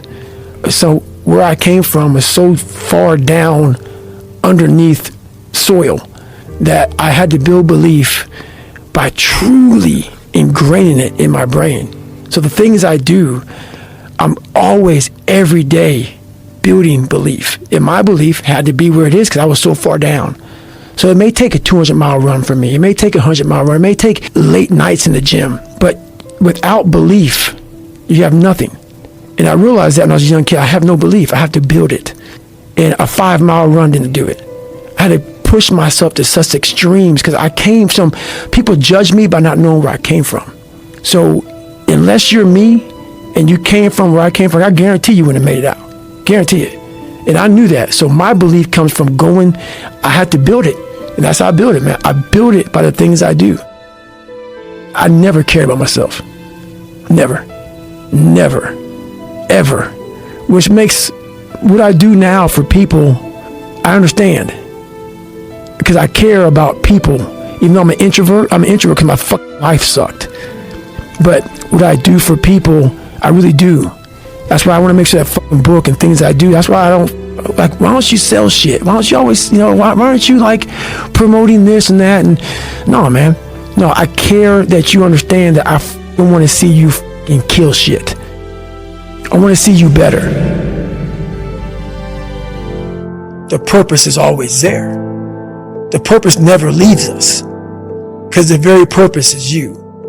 You are always the purpose. That is the number one purpose in life, is to better oneself. But where do you go to? You wake up on a morning, it's cold, it's wet, it's dark, you've got no cartilage in your knee, you've got shorts, whatever it is that's the issue today. Keep talking. I need you to keep talking about what you were just saying. It's warm on the couch. That's your it. missus says stay in bed. That's it. It's comfy, That's it's cozy, That's you've got it. work later on, you had an argument last night, you're slightly it. hungover. Because I know every mother ain't gonna do what I'm gonna do. So this is how you level up. That's how you level up. I know there's a whole bunch of people with that right there. That fires me up. That makes me happy what you just said. That brings joy to my life right there. Why? Because I know there's so many people that have the ability and just refuse to get off that couch. Refuse to study a few more hours. Refuse to go deeper, to go further. And that's where I gain the advantage. It's so easy to be great nowadays, my friend, because most people are weak. Most people don't want to go to that extra mile. Most people don't want to find that extra because it sucks. It's miserable. It's lonely. I figured this out. Most of us are only 1 to 10% away from greatness. But we think we're so far away from it that we never try. And once I started going down this journey, I started realizing that, and those percents started to add up. And before I knew it, my mind started hardening, and I started passing so many different people that I thought were so far above me. And then before I knew it, man, I became uncommon amongst the uncommon. Life is a training ground. While you may live a long life, it doesn't mean you graduated at the top of the class. You just lived a long, boring, despicable life. And that's not what I wanted to do. When you're truly committed to something, not like where you like, I want to be a doctor, but when I run into this roadblock, I don't want to be a doctor. No, I'm going to be a doctor come hell and high water. I needed that kind of commitment. And David Goggins didn't know about that commitment. I knew how to wash a car. I knew how to clean a house. I knew how to, do all these manual labor jobs. But when it came down to true suffering, to the highest of suffering, I didn't have that next level of, all right, motherfucker, we have this next level. David Goggins wasn't enough. So I went into my mental lab and realized, but I want to be great, but I don't have greatness in me. So I had to create a mother that was great. And in my mind, I'm really big on visualization. I went in my mind, I said, okay, I want to look like this, I want to feel like this, and I want to have a mind that is cast iron steel, that is never dull, that is always sharp. That was the biggest thing I wanted. I wanted to hit obstacles that most people up, including myself, but I didn't waver. I didn't fear. I didn't run away. I just stayed and marinated in the fear, in the suffering. I wanted to quit every single day, but many dreams die while suffering. And many of us out here have suffered. And when you're suffering, I'm not talking about just physically, I'm talking about emotionally, spiritually. It could be a relationship. When you're suffering, you give up on the very things that you wanted the most. When I was going through pararescue, I wanted to be a pararescueman so bad, but that water haunted me. So when the suffering got too much, my dream died. And pretty much I almost died with it. If I didn't find Navy SEALs and getting past that hump and overcoming my demons and facing my demons every day, I would have never been up here today. You can't outrun your demons. They'll always know where you're hiding. Trust me at that. Don't stop when you're tired. Stop when you're done. It's not putting yourself down. People take this the wrong way in this new society. I'm not saying to put yourself down. I'm saying listen to the truth. And the truth isn't in the 20%. The truth is in this other part of your brain saying, look, man, you're wasting a bunch of percentage here. We have 80 more percent that we're not tapping into, because in this other 80% is suffering, pain, failure, self-doubt, darkness, and then a whole bunch of light. But to get to this light, you got to go through all of this. So a lot of us know that. I can get over here, but over here, man, this is much better, because I got to go through this journey that is not fun. This from 20 to 100%, this in between is not fun. So we decided to live over here. There were so many times in my life growing up I wanted to fit in, and I wanted to be part of a group, and I didn't have any want, and I didn't have that desire. So when you're trying to fit in, when you're trying to be cool, when you're trying to be whatever the hell it is, without having that internal dog, that fight, when things get hard in life, all you do is quit. When you have that internal in you, like I've developed over a lot of years, this dog, it starts to get built up in you, this fight, this warrior. And when things get difficult, you may not make it, but you come back. I wanted to be one of the 1%ers, not the 99%. I realized I had one life to live, and I have to live it. There's not two lives, there's one life. And all these things started happening to me. And then once that started happening, man, everything flipped. But that internal, it starts to build a voice in you that doesn't allow you to sleep in, doesn't allow you to take days off when you know that you're behind. It just keeps you in check throughout everything you're doing in life, because it's not going to allow you to fail. But if you don't work on the inside of you, you will always have that nurturing voice that guides you where it's okay. It's always okay. And if I would have had that, it would have been okay to stay 300 pounds doing what I was doing. So that internal is everything. You can't run, you can't work out. So that's why I went to school and I became a medic. So I'm always in constant pursuit of my 100%. Whatever that is. If I can't run anymore, I'm going to see what else I can do. I was real proud of how I handled that when my whole life got stripped from me, and I was at like 20 years in the military, and my life was getting stripped, man. And I couldn't run, I couldn't work, I couldn't do shit anymore. And I didn't lose my all that training I'd gone through, mental training I'd gone through, I was able to utilize it to find a lot of peace in myself, a lot of joy. and a lot of self-fulfillment. I want to raise money for the Special Operations Warrior Foundation. It's a foundation where 100% tuition goes to these kids to go to college, full tuition, whatever. So I found this great foundation. I'm going to raise money for it. So I said, you know what? I have to Google something that's evil, something very hard. I knew nothing about ultra marathons. I hadn't even run a marathon. I knew nothing about this world. So I Googled the top 10 hardest races in the world. And what comes up is a Badwater 135. It's a 135-mile race through Death Valley in the summertime. I thought it was a stage race. I thought it was a race where you run like 20 miles, set up camp, barbecue outside, and then go run some more the next day. So I called the race director up at the race and said, hey, Chris, his name is Chris Kosman, I want to do your race. So we had a long conversation. I was much heavier then, and I hadn't put running shoes on in over a year. I'm around between 240 to 270. I'm in there. I'm in that range. My weight has varied a lot through the SEAL teams and out of the SEAL teams, so I was a heavy guy. But the long and short of it all was I hadn't put running shoes on in over a year. I was a big-time power lifter.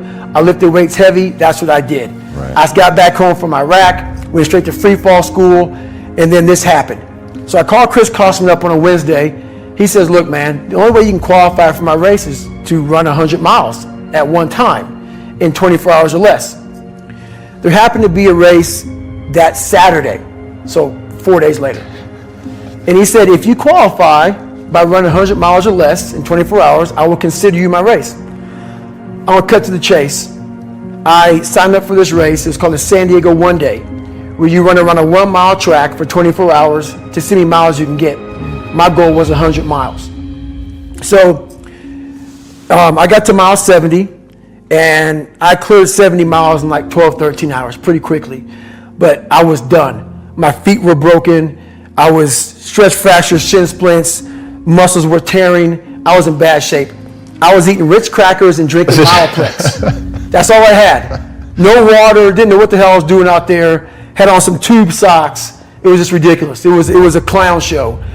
So I sat down at mile 70, and at this time I was married.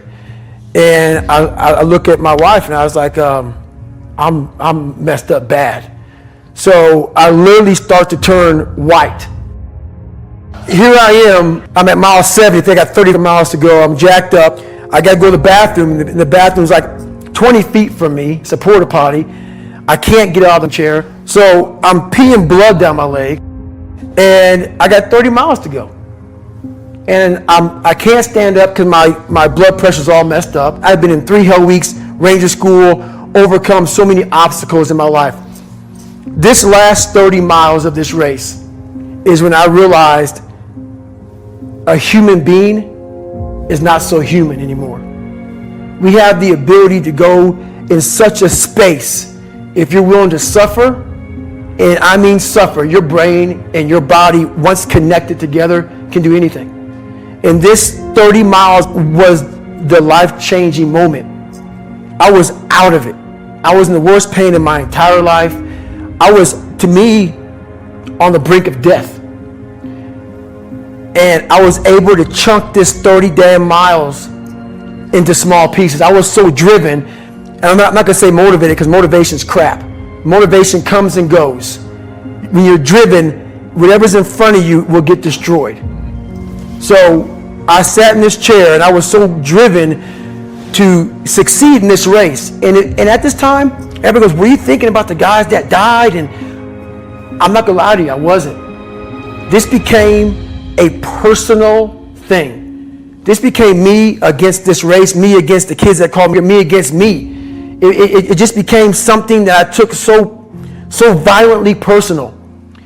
And I broke this thing down into small pieces. I said, okay, I got to get nutrition. I got to be able to stand up before I can get off this curb and get off this chair and be able to go 30 miles. So I went through all these small steps, and I was able to stand up. And then from standing up, I was literally walking around with my wife at the time, and she goes, you're not going to make the time. She goes, you're walking like 30-some minute miles. I got to mile 81, and the second she said that I'm not going to make the time, I ran the last 19 miles nonstop. So this was years ago. I had literally the size of $50. I had to get compression tape, and I taped up my ankles and I taped up my feet, and that's how I got through that race. My shins hurt so bad from having stretch fractures that the only way I could continue on was I taped it so I wasn't doing the flexor motion that activates your shins. So I taped my ankles and my shins up, and I got that from because in my third hell week, they weren't gonna let me go back through train anymore. So I literally went through all of BUDS, my last SEAL training, with stretch fractures and shin splints. And how I did it was I would tape my ankles all the way up to my calf every morning. So for the first hour, the pain was excruciating. But what happened is my feet would go numb. And I did that every single day for 6 months. That's how I got through my third hell week, because I was so broken from the first two that the commander said, hey, the CEO said this is your last time we're sending you through. So that's how I got the idea to do that. And people may listen to this and say, this guy is sadistic, he's crazy, No, if you know how I came up, you realize I was just a scared kid that found drive and passion to be something much better than what he thought he was. That's all it is. Cookie jar is something that I've made up of all the failures of my life, all the things that I failed and I went back. I failed and I went back and I finally succeeded. All the things that kicked my ass, I put them all in the cookie jar, because at times of hell, even the hardest men, in times of suffering, what we do is we forget how hard we really are. Because that's what suffering is. Suffering is a test. That's all it is. Suffering is the true test of life. And so that cookie jar travels in my brain. So whenever I get put in a situation where I have poopy pants, the woe is me mentality of, oh my God, life sucks, I take a second, I take the 1 second decision, I step out of my life for 1 second, go in the cookie jar, pull up, oh, you were in 3 hell weeks and finished 2. One of those hell weeks a guy died because it was so bad. Oh, you are a badass. You are. I put it back in the cookie jar and I remember who I really am. I'm not the kid that was called, I'm not the scared kid. This is who I am. It's a reminder of who you truly are at the core of yourself. But what I was saying to myself the whole time on that track, and this is what I say to myself, self-talk and visualization are the 2 keys to my success. I believed for that last 19 miles, I was indestructible. Because I took myself in that chair, crapping up my back, peeing blood down my leg, shin splints, stretch fractures. I use all that for motivation versus negativity. I use it for motivation. I said to myself, who on this earth would still be going right now? You are. You are. You gotta be the hardest girl on the planet. Is it true? I don't give a f. At that time, it got me to the finish line of that race. I believed it. I believe it today. I believed it enough to where my body said, he's not gonna stop. I took all the negative things. I need to go to the hospital, this and that. Who the hell could even get out of that chair? You did. Who the hell would even think about taping stretch fractures up? You did. All those things I used for motivation. And in Hell Week, what they do in Hell Week, because this is where I really went to the dark side. What they do in Hell Week is they design Hell Week to find your flaws. And they do a really good job of that. It's 130 hours of continuous training. You may get 2 hours of sleep. And they beat the shit out of you and find everything wrong with your mentality. And then they start Hell Week. And that's the beauty of it. And for me, I'm not some naturally God-given guy. I don't have a great bit of talent in anything. So what got me through horrible times was the dark side. My name is David Goggins. I created Goggins. Goggins is the guy that can take anything you put in front of him. You want to break my legs? So be it. I have a way of going to a place like I did in that race where all the pain and suffering that they put on top of me in Hell Week, I will reverse that pain and suffering and I will take your soul. So every instructor that put me through BUD/S, my job, what drove me, was I wanted you to go home that night after you beat the living shit out of me, and I smiled in your face. I wanted you to feel worse than I did, and you were going home to a nice warm bed with your wife or your kids and a nice meal, and I was still out there in the grip, suffering for another 100 hours. I wanted you to think about me knowing that I'm comfortable being very uncomfortable. And I want you to think about when you went through Hell Week, how uncomfortable you were and how bad you wanted to quit, knowing I'm not thinking that way. So the dark side is something that I've designed. It's an evil place I can go that very few things can hurt me. I use the hurt you're trying to put on me, I flip it upside down and use it. You trying to use it for kryptonite? No. It's power pillars for me. I'm using it for strength. I just flip negative into positive. That's all it is. I was just an insecure, scared kid. And the only way I could find myself was through putting myself through the worst thing possible. My biggest advice to give everybody in the world is, like I say, we live in an external world. Everything is you got to see it, touch it. It's external. If you can, for the rest of your life, live inside of yourself. Stop listening to everything that makes no sense. All these insecure people putting their insecurities on you, you got to flush it out. You got to just be whoever the hell God or whatever the hell you believe in. If you believe in nothing but yourself, I don't care what it is. You got to take everything and throw it away. You have to believe in one thing, and that is yourself. And I'm not saying don't believe in God or what you believe in, but right now, for you to find greatness in yourself, you're not going to find it by looking in a book or by even hearing me. I may give you the spark, but you've got to go inside yourself to find it. And that means you got to be quiet. Go in a room, stop talking, search your soul, search your mind, search your abilities, and you'll find it. But if you're not looking for it, you won't find it. So you got to go start your journey.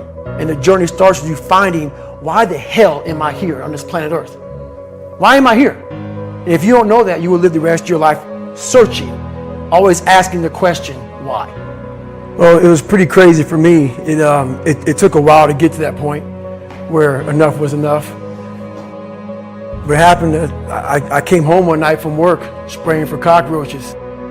And long story short, I turned on the Discovery Channel. I saw some guys going through Navy SEAL training. And they were going through Hell Week and they were getting their ass just beat. You know, in and out of the water, guys ringing the bell. They were suffering. And I was weighing like 297 pounds. And I had to make a change in my life. You know, I was at an all-time low and I wasn't going anywhere. And I was exactly what everybody said I was going to be, which was nothing. So I had to make a change. No one was helping me out. My dad made my mom kind of irregular. So she worked 3 jobs, went to college full time, so she was never around. One time this person drew a picture of me and said, "We're going to kill you," on my Spanish notebook. And I took it to my principal. And my principal said they spelled Niger. That was the best advice he can give me. So long story short, what I realized was no one was here to help me. I started shaving my head when I was 16 years old. And the feeling I had every morning, I looked in the mirror, was horrible. And I didn't want to feel like that anymore. And how I felt was a kid going nowhere, a kid that was scared. And most kids will accept that and look for help.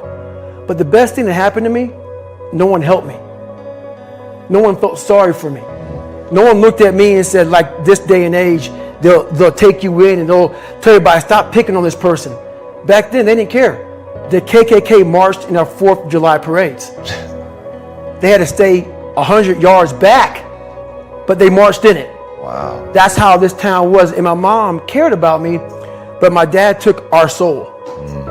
And she did the best she could. I had to figure out I wasn't going to be a punk kid all my life. So the only way I could turn around was to suffer. I had to build calluses in my brain the same way I built calluses on my hands. So I broke the Guinness Book of World Records for pull-ups a long time ago, but I failed at it twice. And I did 67,000 pull-ups in trying to break this record. So to do 4,030 pull-ups, I had to do 67,000 for training for that. And so what I realized is for me to become the man I wanted to become, I saw myself as the weakest person God ever created. But I never blamed God for anything he did to me. So I wanted to change that to be the hardest man ever created. Am I that? I don't know, but you had to have a goal. And my goal when I was sitting there, not going to school, being bullied, having no self-esteem, my goal was the only person that's going to turn this person around is me. And the only way I can turn it around is put myself through the worst things possible a human being can ever endure. And that'd be the only way that I can build this brain to handle anything that comes in front of it, callousing my mind through pain and suffering. In the end, what would your advice be to that 16-year-old kid who's staring in the mirror, does not like what he sees, but is still running from adversity? Well, my biggest advice to him is that, first of all, he won't like what I say to him, because I'm going to say the exact opposite of what today's world is saying. So we read a bunch of books nowadays. As humans, we want to find out how to be someone else. What we don't do is we don't go inside. So literally turn yourself inside out. Read the book that's like we're writing a book every day of our lives, but we never read that book. So what I would challenge this young man or young woman to do is you have to look inside of yourself to see what you really want. What are you passionate about? We use these words and these little phrases of only the strong survive and all this other crap. They're all just words. I get so tired of hearing people just talking. Like right now, someone may think Goggins is just talking. You don't know me. So when I speak from passion. I speak from experience. I speak from suffering. I have to tell this young man or woman that the only way I believe, this is my experience in life, the only way you're ever going to get to the other side of this journey is you have got to suffer to grow. To grow, you must suffer. And some people will get it and some people won't.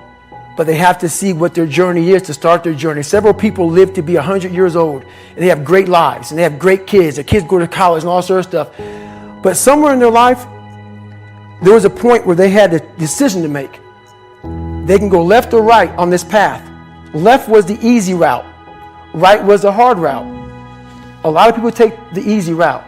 And they had a good life that way, but the better life was going to the right side. And you may have 20 years of pain and suffering to get past it, but a lot of us die never truly starting our journey.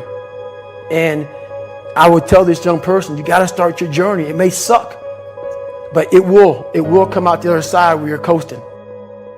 Every day we're seeing who we are as people. When I was growing up, I lied for people to accept me because I didn't accept myself. So I would make up stories so then you would accept me into your world. Everything I did was for someone else to like me. It wasn't until I started reading my own book about how pathetic I was as a human being. I could blame my dad. I can blame kids at school. I could blame having health issues, ADD, my mom not being around. Great mom, but she was doing her thing. Right. I could blame a lot of people. And that's the book I was reading. And I put it off on everybody else. It wasn't until I said, you know what? For me to fix this, I got to read what is wrong with David Goggins. Not blame anybody.